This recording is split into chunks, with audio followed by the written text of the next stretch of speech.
व्यक्ति के मरने पर पिंडदान क्यों किया जाता है?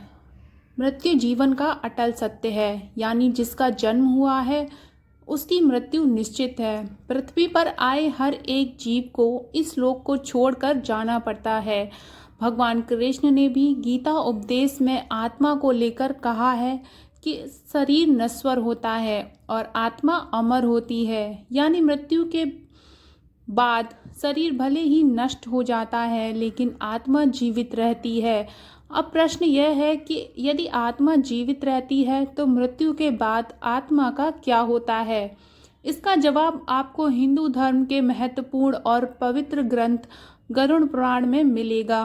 गरुड़ पुराण में भगवान विष्णु के वाहन पक्षीराज गरुड़ पूछते हैं, नारायण, मृत्यु के बाद आत्मा का क्या होता है और आत्मा कितने दिनों के बाद यमलोक पहुंचती है?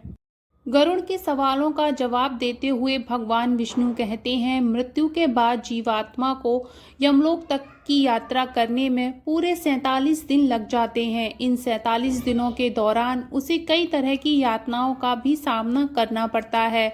भगवान बताते हैं कि जब किसी की मृत्यु नज़दीक होती है तो सबसे पहले व्यक्ति की आवाज़ जाती है।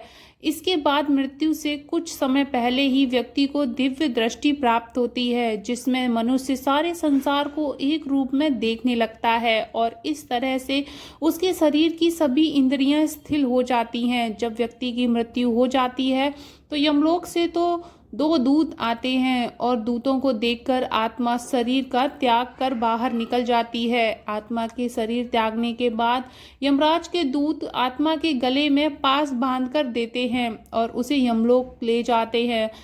मृतक व्यक्ति ने यदि अपने जीवन में पाप कर्म किए होंगे तो यमदूत पापी आत्मा को गर्म वायु और अंधेरे रास्ते से यमलोक ले जाते हैं और मार्ग में उसे कई तरह की यातनाएं झेलनी पड़ती हैं। इसके बाद आत्मा को आकाश मार्ग में वापस उसके घर छोड़ दिया जाता है। कहा जाता है कि मृत्यु के बाद मृतक की आत्मा अपने परिवार वालों के साथ पूरे 13 दिनों तक रहती है और मृत्यु के बाद होने वाली अंतिम क्रियाओं और रस्मों को भी देखती है। 13 दिन बाद जब आत्मा का पिंडदान, तेरहवीं और ब्राह्मण भोज आदि किया जाता है तो इसके बाद यमराज के यमदूत आत्मा को फिर से लेने के लिए आते हैं। इसलिए हिंदू धर्म में किसी की मृत्यु के बाद 13वीं और 10 दिनों तक पिंडदान करना जरूरी माना गया है, क्योंकि इससे आत्मा को यमलोक तक की यात्रा